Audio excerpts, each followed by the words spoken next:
Now, the weather's much better today. This is the area of the governor's palace, which is a lot like the Capitol building.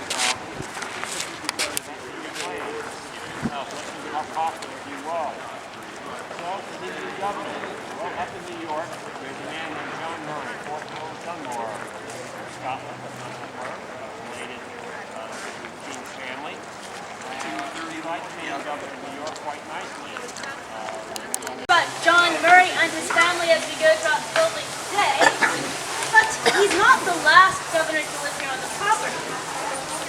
Virginians do something rather bold in May of 1776. What do you think Virginians might declare in 1776? Independence. Independence, precisely. And if you've declared independence, is this going to be the home of any royal governors anymore? No. Of course not. But it's still a perfectly good building. Let's keep using it. This time is the official residence of the governors of the Commonwealth of Virginia. Two gentlemen come to live here under that title. I think you'll be familiar with both their names. So the first was rather inclined to make some dramatic speeches at the Capitol. In fact, he said something along the lines of, "Give me liberty or give me death in Richmond town." Patrick Henry. Excellent. Now, the second was not as gifted as a public speaker as Mr. Henry. That's a bit of a difficult act to follow, I say. But he's very, very skilled with the pen. Thomas Jefferson. Now, Thomas Jefferson is the last governor to live here on the property. It's during his administration that they moved the capital to Richmond in 1780. After he leaves, the building falls into disuse for a little while. Eventually, we'll have the last major battle of the American Revolution, just a little ways down the road. I don't have any idea what that's called. Yorktown. It's got a big empty building. We're going to use it as a hospital. In December of that year, 1781, the building caught fire and burned to the ground in a matter of hours. That's my bad news this morning. The building you'll be seeing today is not original to the 18th century, although we do have 88 original buildings here in town. This one is a reconstruction done in 1934. Some people are often curious, well, how did you know enough about that building to reconstruct it accurately for us? Good question. We had many wonderful sources come to light. I'll share just a few of them with you now. So to start, we did have the Governor's Council's orders from the beginning of the 18th century that the building be constructed of brick, 2.5 stories, with a slate roof, with a cellar that had a vault in it, etc. How useful is that? Somewhat, right? We've got the right materials to use. You can still put them together in a number of ways, get a 2.5-story brick building. We need a little bit more detail than that, I think you'll agree. One of our researchers that was doing some work over in Oxford University's Bodleian Library in England helped us out with that. It's getting to be the last day that she's going to be there, actually, and she said there's one more thing I'd like to look at. It says here there's supposed to be some engravings from some 18th century Virginia towns. Did you pull that? Well, one of them turns out to have a 1747 copper plate engraving of the Governor's Palace here in Williamsburg. So it's incredibly detailed, so much so that you can see some of the shapes of the parterres, the floorboards, and out behind the gardens. So it helps to represent the gardens as well. Would you say this does a good job of helping us figure out what the outside of the building should look like? Alright, let's think about the inside then. Have any of you been to Thomas Jefferson's home, Monticello? Okay, I see several of you. Do you remember who designed Monticello? Who? Thomas Jefferson, exactly. He thinks of himself as an amateur architect of sorts. In fact, he said putting up and pulling down was his favorite amusement. So I don't know if he has any grand ideas about remodeling while he's here, but he does do something very useful. He left behind a detailed floor plan of the building as it then stood. So we've got the layout of the rooms, the dimensions, placement of doors, stairwells, windows. Another very helpful document, I think you'll agree. Now that we've got some idea of some outside and some inside architectural features, I'll put a question to you. How do you think we ought to furnish the Governor's Palace? Any thoughts? The royal governor to live here died suddenly in office. It was customary in the 18th century when someone dies, they went through and they took a probate inventory. We've got a list. It goes room by room and it tells us every single item in those rooms at that time. We also have another list. This is from Lord Dunmore himself.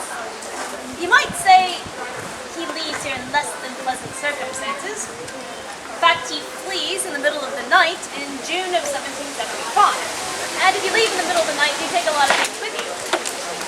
No. So when he gets back to London, he's very inclined to study some of the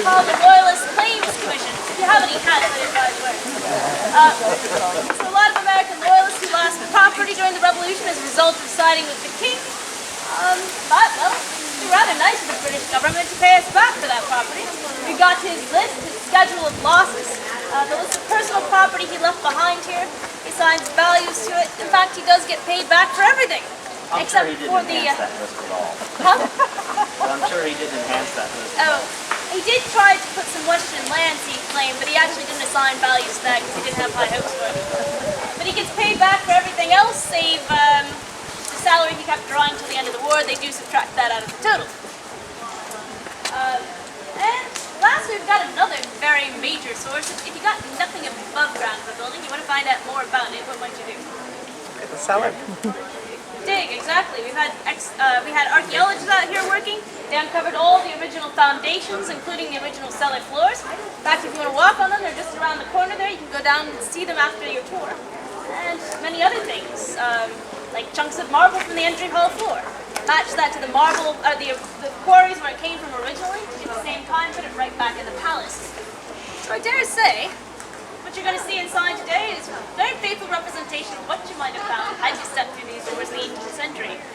And speaking of that, once I invite you into the advanced building right behind you, that's servants' quarters for paid service the governor brought with him here to Virginia. I'm going to ask you to step back in your imagination with me to January 18th, 1775. So Lord Dunmore, our last royal governor, is still here in office. You might say he's reached what's going to be the height of his popularity here in the colony, and the household is preparing for a grand entertainment of ball for tonight. So once you get inside and are seated, I will be joining you in the 18th century in January of 1775. Now for some modern announcements, so I did think I ought to let them know. It seems as if we've got a very large number of early guests arriving already for tonight's ball in honor of Her Majesty Queen Charlotte's birthmonth. I presume that's why you must be here already. We do have another birth of our own to celebrate right here in Williamsburg. I bet you haven't heard of that yet. That's of our governor's youngest daughter. They've named her Lady Virginia in honor of the colony. Isn't that sweet? She was born just a few weeks ago, and today is to be the day of her christening.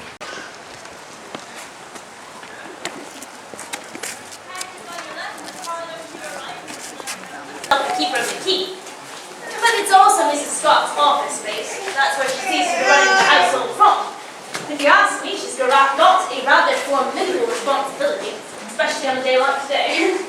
In charge of all the supervising all the preparations for the ball. Trust me, we do not wish to run into her. Present, I'm glad you said that because you're meant to be impressed. Power, indeed. That's smart. Display of weaponry. You must use the power and authority of the king. You can use their arms up there. And the power and authority of the governor. Pens, see, those are the quill pens. Look at the candles back there. That's how they saw. And look at the keys. See the keys on them. Yes, but must we feel proud, don't you think, of being part of the greatest empire in the world, the mightiest army and navy? It's comforting also, I dare say, that His Majesty's protection does extend even to those of us who live in some of the furthest reaches of his dominion. That as members of the British Empire, when you're, merchants do have safe passage to marketplaces the world over, to bring back all of these luxurious items for us. And to think, though, I mean, this is something else the gentlemen have been doing this summer while the governor's been away. They've been getting together and signing these so-called non-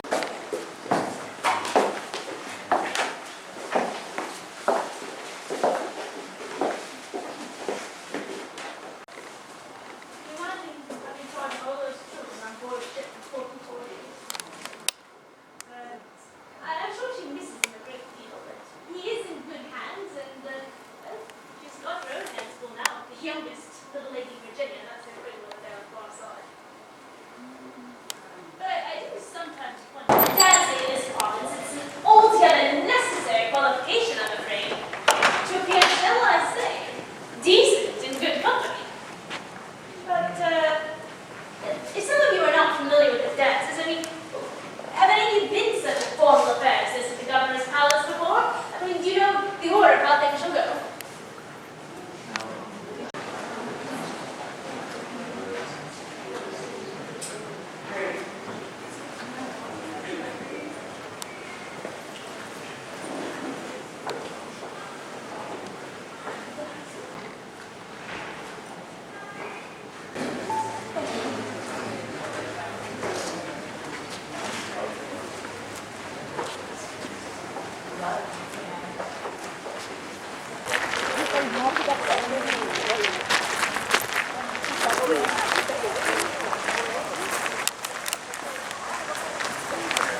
biscuit or some pork chops.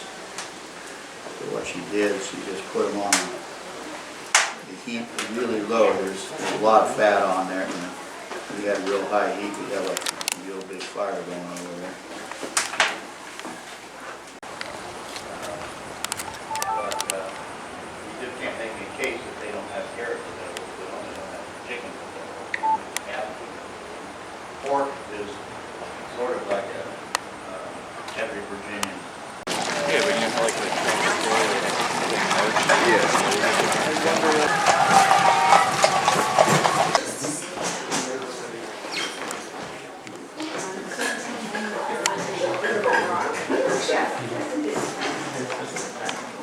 This is an original house. It was built in 1770. It's one of the 88 original homes in Williamsburg. Now, it was the home of a Thomas Everard. Anybody ever heard of him? No.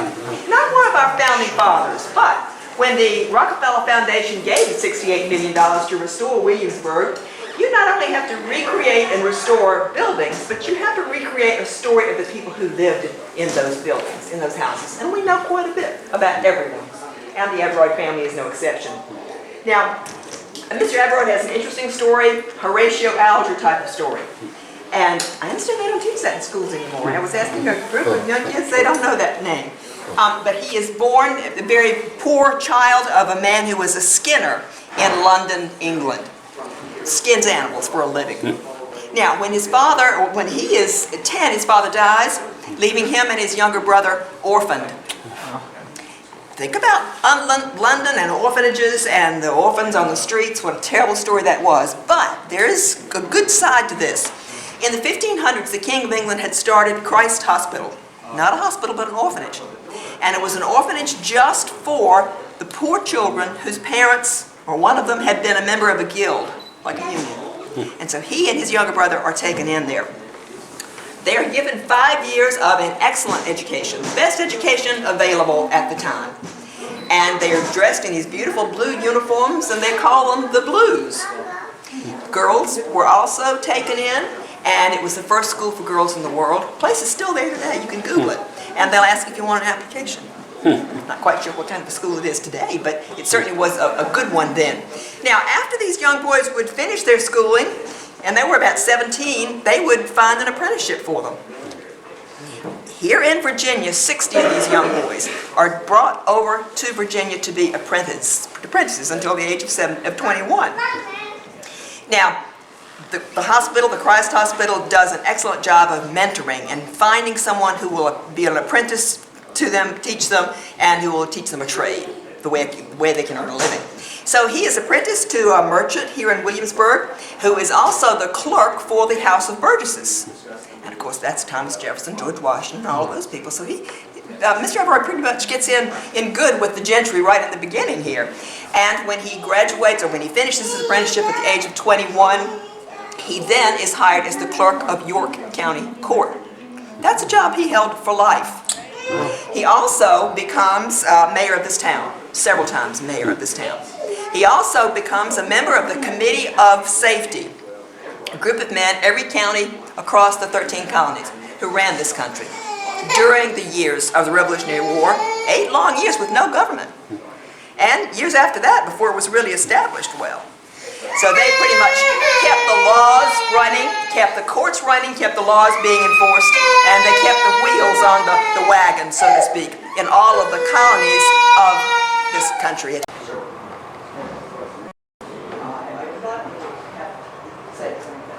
Come on in if you can. You can squeeze in pretty. We've got quite a few more people who try to get into the room. Now this room has a it's sewn together. What's it got here? Right in. The furniture, all 18th century. The little card table to the left. Okay, let these people come out when they were young, just like Mr. Everard's father. The daughter, this daughter was 11 and this daughter was 5 when the mother died. All the rooms, again, is 18th century. This bed chamber has a low-post bed. We go down. Just wait just a minute. Okay, over in the room on the left there's a post bed. It's a campaign bed sometimes.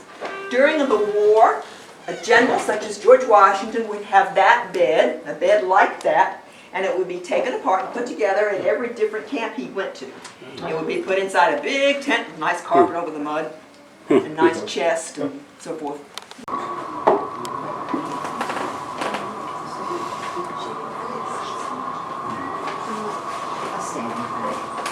Anyway, similar to a lawyer in that he did get work. And this is the way he had quite a bit of extra money other than just being the clerk of the court. As original items in this room, take a look at the back. See the print that's to the left of your window? That's Christ Hospital. And that is an original 18th century print of the orphanage. And that's the one that was in England, right? That's right. Yeah. What you said. I'll show you that later. It's outside. On the left, you see the master bedchamber. And the master bedchamber does have a door. Pretty interesting property.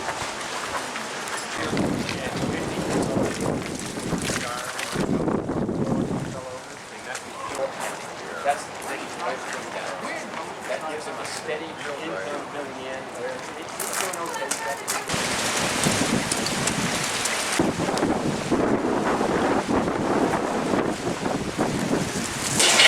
All right, this is a ginger cake and a pretzel roll.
Fortunately, they decided to keep it and remodel. When they did, though, the interior of this building looks nothing like what it looks today. It looks like any modern early 20th century courtroom. It was that way when the foundation required the building. few years, the foundation used the building for static displays. They sold tickets in here, gave out information, things like that. Then in 1989, the decision was made to take it back to what it was like in the 18th century. That's what you see today. It was a very extensive project. The building was closed for almost 2 years while they did that. When it reopened, we had 2 associate justices of the U.S. Supreme Court for the reopening of it. So we're pretty pleased with it. We're about 99.9 as far as you want to carry it out. Sure that what you see here today is not what was in the 18th century. Now, as I said, we had 2 courts that have been here, City of Williamsburg and James City County. City Court dealt mostly with administrative things. Hopefully none of you were here when I was talking about it a few minutes ago, but if you were, bear with me. The most serious thing the City Court would get involved with was speeding tickets. Yes, you could get a ticket for speeding here in Williamsburg. It was a law in the books that you could not ride or drive a horse through town any faster than a man could walk. If you did, and somebody turns you in, you're going to be in court. You could be fined 5 shillings. If you're convicted, think about it, who gets half of that fine? How about the person that turned you in? A little incentive there, isn't it? So, county court a little different. They dealt with misdemeanors. They dealt with things like swearing, public drunkenness, missing church. It's the kind of thing that's going to get you into county court. County court also dealt with any felonies involving slaves. Free black that's going to be tried for a felony gets tried in the general court, at the capital, any other free person. The slave that's going to be tried for a felony gets tried in the county court. Now, both the city and the county court met once a month. If it was a city court meeting, a big chair would be occupied by the mayor. He'd be surrounded by his alderman. If it was a county court, there'd be at least 4 justices of the peace up there. We don't go to a single judge system here in Virginia until after the Civil War. So up until that time, you're always going to see a panel of judges. Here in James City County, there was a total of 17 justices of the peace appointed. They're appointed by the governor. It's a lifetime appointment. Those men are up there because of who they are, not what they know. They don't have to be lawyers, and they don't get paid. These are some of the wealthiest men in the county. It's one of the reasons they're up there. Doesn't mean they don't know anything about the law, because they do. They're well-read men, plus the fact that they pick up a lot of it just being here in court when court's in session. The lower bench on the floor level, the floor level is where the jury would be if we had one. The nature of the cases didn't require a jury very often, but if we did, to be on that jury, a person had to be white, male, a landowner over the age of 21, and a Protestant. Same requirements to vote or to hold public office. These 2 rows are where the lawyers would be, again, if they had them. For the same reason with the jury, there's very little cause and need for lawyers here. To begin with, if you're brought in here to court and fined for a felon or a misdemeanor, you're fined 5 shillings, it's going to cost you 15 shillings to hire an attorney. Not much future in that, is there? Most of the time, if you see an attorney in here, they're representing somebody from outside the area. It could be somebody from another county, another colony. Well, often it was companies in England that would hire attorneys here as their representatives. So that's when you would see a lawyer. The 2 boxes, one of them is the sheriff, the other is the undersheriff. The sheriff is always one of the justices. Every year, one of the justices steps down off the bench for a year to become sheriff. At the end of that time, he goes back and another one comes down. Part of the reason for that is the fact that our sheriff's main job is not law enforcement. Anybody remember what the main job of the sheriff of Nottingham was? Wasn't catching Robin Hood. Taxes. Yeah, tax collector. Same with ours. Our sheriff's main job is a tax collector. He receives a percentage of what he collects. That's one of the reasons why they rotate the position. The green table behind me is where the clerk would be. The clerk did have to be a licensed lawyer. Now, most lawyers here in the colonies got their training by what was called reading the law. And basically, that's like doing an apprenticeship. The best example we have, of course, locally is Thomas Jefferson, who read the law with Mr. Wythe over here on the Palace Green. And as a side note, my understanding is here in the Commonwealth, you can still become licensed as a lawyer by reading the law. You do not have to attend law school. Just to pass the The bar. room over here is the clerk's office. He's the only one with the office. He don't really need one. These guys don't do anything. He does all the work. days before that court session is going to be a very busy time because you're going to have people coming in from all over the county with all kinds of papers to process, wills, deeds to record. Plus, he's trying to get the docket established for the upcoming sessions. So it's going to be a very busy time. What's posted on the wall is a list of the fees that are charged. They're on there 2 different ways. They're on there in hard currency, which you'll see a set of 3 numbers representing pounds, shillings, and pence. Some of them are on there in pounds of tobacco, because tobacco is legal currency here in Virginia. Now, it sounds strange to us today, but here in the 18th century, all of the clergy for the Church of England churches, their annual salary was paid in tobacco, not in currency. Front room up there is a deliberation room for the jury if they needed one. Like I said, we seldom had a jury even, and when we did, they'd normally reach a verdict without ever leaving the bench up here. But if they did need to deliberate, all 12 men would be taken into that room, the door's going to be locked, you're in there without any food, water, light, or anything else till they have a verdict. No such thing as a hung jury. You have to have 12 votes one way or the other before they can come out. Think you're going to be in there very long? Probably not. The other front room is a meeting room for the justices. They would meet there before or after a session, or if for some reason they needed to meet privately during the session, that's where they would go. The door that's closed, a note on it said it's the clerk's office for the hustings court. Just another name for the city of Williamsburg court. But don't believe it, that's where we hide stuff we don't want you to see. It's where the telephone, fire extinguisher, things like that. Now, this is the bar of the King's Justice. The only people this side of the bar are officers of the court. You all are in the common area. And right now there's 8 people in the room beside myself that are historically correct. Anybody want to venture a guess who they are? Yeah, the people standing. In the 18th century, there would not have been these nice, soft, comfortable wooden benches for you to sit on. You would have been standing, which would make you what? Tired. Not tired. How about bystanders? Yep, you'd be a bystander. Person standing trial, that's what they're doing. They're standing here in front of the bar, along with any plaintiffs or witnesses, so they'll all be standing. Now, what do you think is the most common thing a person's going to be in this court for? That. Swearing? That's fairly high, if that's not it. Swearing? No. How about missing church? Law says here in Virginia says if you're a male or female, 21 years of age or older, you will attend the parish church at least one Sunday a month. Failure to do that, you're going to find yourself in court. The penalty is 5 shilling fine. If you cannot or will not pay the fine, you can find yourself out at the whipping post, where you could receive up to 39 lashes on the bare back, well laid on. Most people paid their fine or attended services.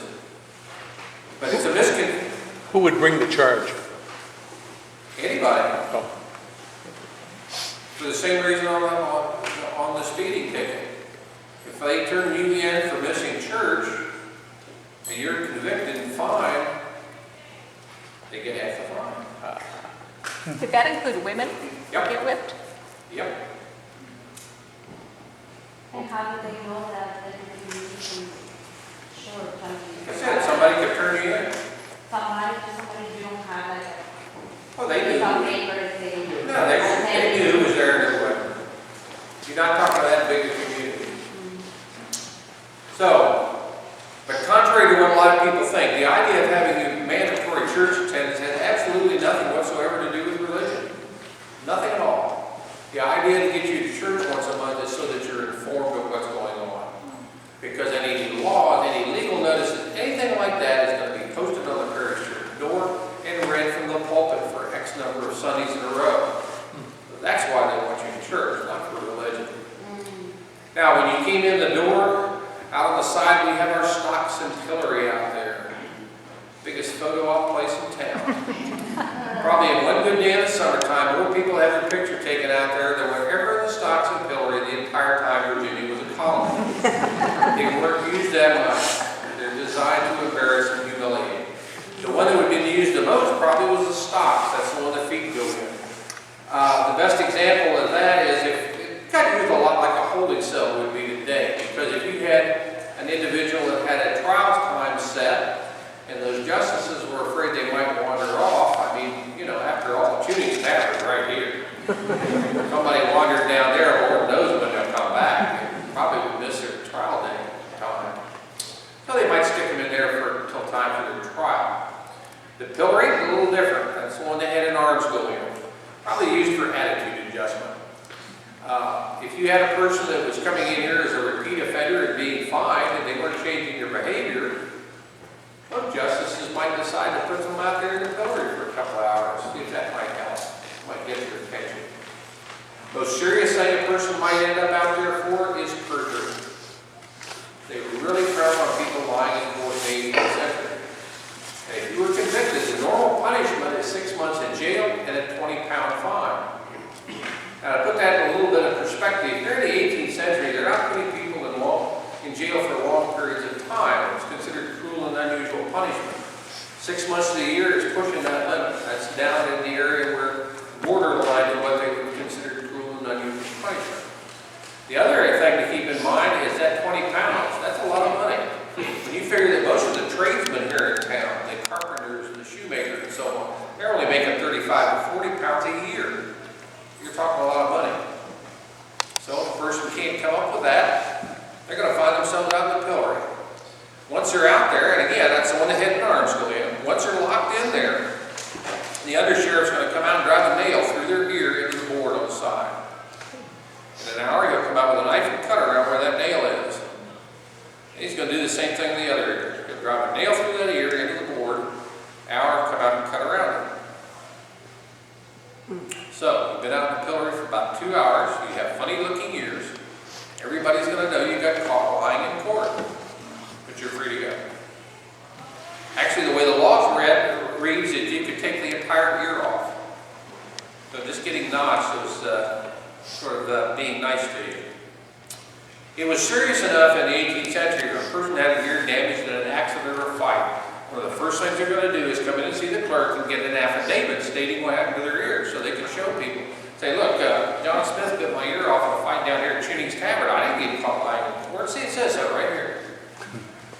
They're not going to take any chance on people thinking they got caught lying, if they didn't. On that happy note, are there any questions? What was the conviction rate like? I don't know what the rate was. Unfortunately, here in Williamsburg, we're in James City County, which is what here in Virginia is referred to as a burn county, which means a lot of our early records were lost either before or during the Civil War. So as far as to be able to give you that kind of figure, I don't really know. I don't know that we have it. Because, as I said, so many of those records have been lost. I know, I can tell you that when you go down to the general court, down at the Capitol, we talked down there about the fact that that court dealt with felonies. And again, it was a case where we don't have a lot of the records, but we don't have any indication that it was rampant executions, because there's 135, 136 felonies here in Virginia, all punishable by death. But we didn't hang that many people. There was a lot of common sense used. That was one thing that, part of an advantage with these guys not being lawyers. They weren't locked into a way of thinking. They were, they used what they knew. A jury of your peers was just that. It was people that knew you, knew your circumstances, knew the circumstances of what happened. The same things today will get you kicked out of here. Because that's what they wanted it to be, a fair trial. But they're not locked in with mandatory sentencing or zero tolerance laws. Some of the stuff that we've got going on today, they laugh at. The best example is that little kid here, a year or two ago, that was in preschool that got kicked out of school and had to go to anger management classes because he drew a picture of a gun. And they showed the picture that he drew, and unless he told somebody it was a gun, nobody would know what it was. I mean, you know, preschooler, they would have a field day laughing at that.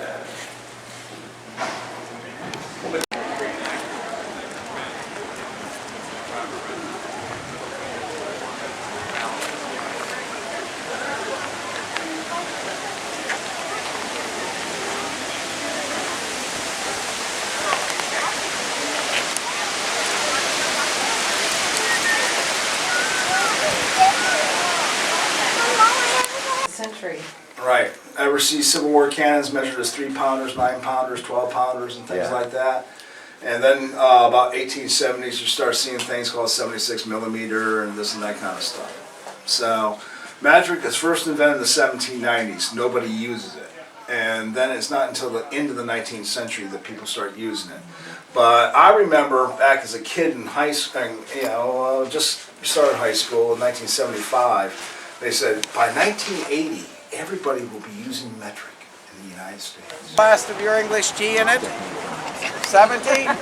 70 at the lady here, $70. Anyone at 70 and 2? 70 and 2. 70 and 2. Oh, indeed, 70 and 2. 70 and 2. Say 73. Sold at 70 and 3. Now this is the blacksmith shop. Got to work. So,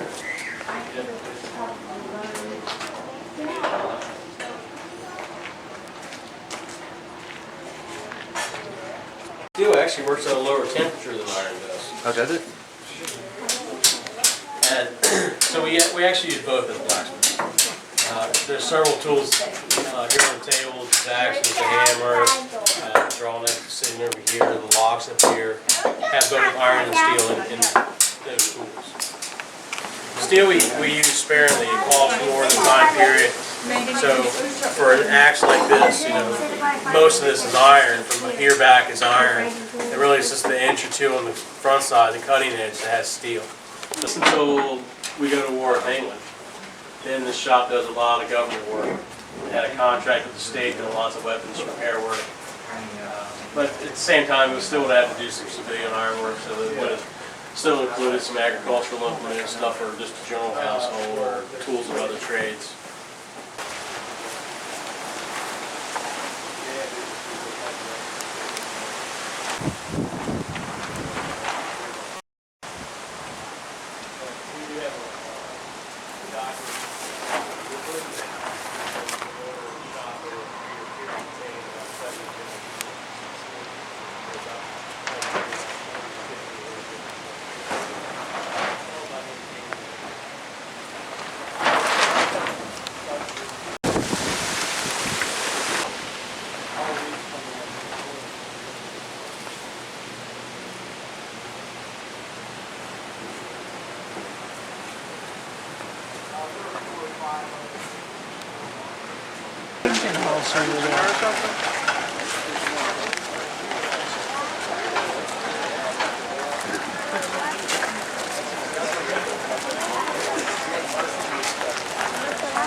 Furniture maker's cottage.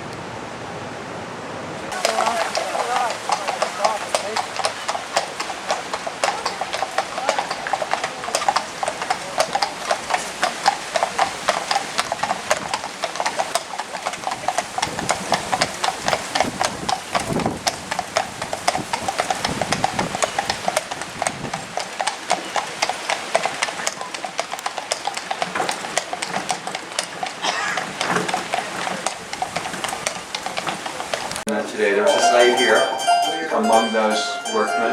There were kids here. I mean, boys weren't coming on the mid-30s like our apprentices. They were coming on the mid-teens. A journeyman or two, qualified tradesmen and employer of the master.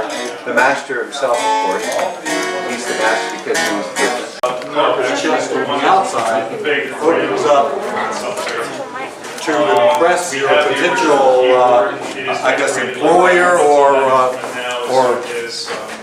customers that you really did learn something during your apprenticeship. And at the time the original chest and the copy this from was made, carving and sculpture had been played out and kind of fallen by the wayside. I don't know how you...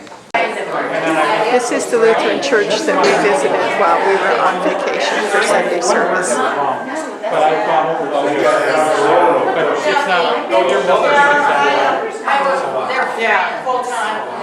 That's just hard for me to do. Now, at first it looked like they were going to have the same kind of attendance that we did, but they have one service and it was full and lots of visitors. Here, let me jump out of the way. Our Redeemer.